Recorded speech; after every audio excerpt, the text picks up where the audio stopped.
What will be the hotspots in the Middle East in 2014? Welcome to WSJ Live. I'm Simon Constable, and Ian Bremmer, founder of Eurasia Group, is here to tell us all about it. And of course, everyone knows Eurasia Group is a political economic consulting company.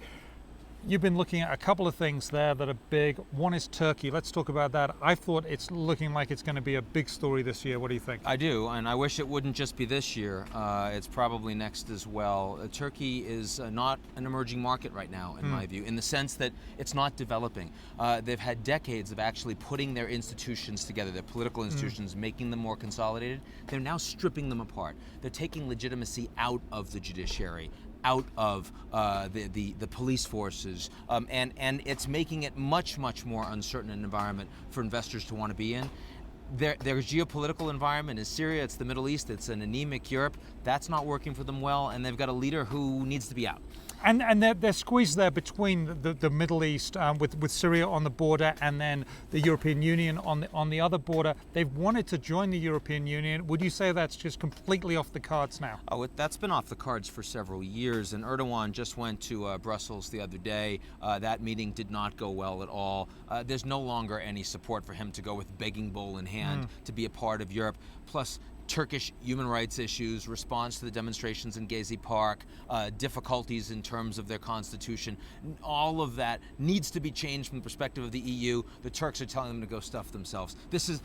They're lucky they're not being thrown out of candidate membership status at this point. And one of the things I find interesting about Turkey is that we're seeing protests and violent reactions to those protests. There seems to be no willingness to listen. Is that a fair thing? You know, the problem is, you look at a country like Brazil and you see millions of people on the streets, but they're expressing frustration with the system, right? They want improved, sort of opportunities for education, infrastructure. In Turkey, you've got millions of people on the streets.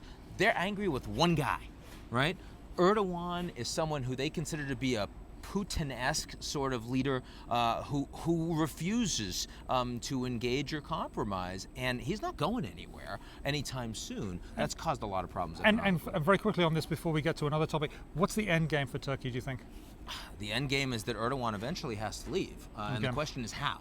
Right? How is that facilitated? How long does that take? Can it be done through the electoral process? Can Turkey's political institutions, are they robust enough to stand up to Prime Minister Erdoğan? The markets are going to take a thumping while that's happening. Okay. Meanwhile, elsewhere in the Middle East, you have Iran trying to strike a deal with the US for the ending of sanctions. How does that go? How does it play out? How does it fall out in the region? So, look, the interim deal that Iran has already struck with the United States and the P5+1, the permanent 5 members of the Security Council plus Germany, is a meaningful deal. The Iranians, but it is like a probationary thing, right? They got to do all those things, and then they're getting a little cash off, and they're doing a few things. But it's not long term, and it's not major yet. It is major compared to where we were 6 months ago. Okay. I mean, just having these guys in a room, having the diplomats talk to each other, cutting a deal, that is probably the single most important international consensus building we've seen on any issue in 5 to 10 years, right? So it's meaningful, but it's not a deal yet. It's not getting them off the nuclear track. We have 6 months to make that happen. As a betting man right now, I'd probably say they're going to get it done. Okay, and we got about 20 seconds. How does that affect Saudi Arabia? It affects it badly. Saudi Arabia is the one country in the world that truly is negatively impacted, much worse than Israel, from a deal happening. Iran becomes their chief geopolitical opponent in the region, and oil prices go down. Saudi-Iranian conflict is what we really have to watch out for towards the end of this year. Okay, that sounds like not good news if that happens. Thank you very much, Ian Bremmer of Eurasia Group.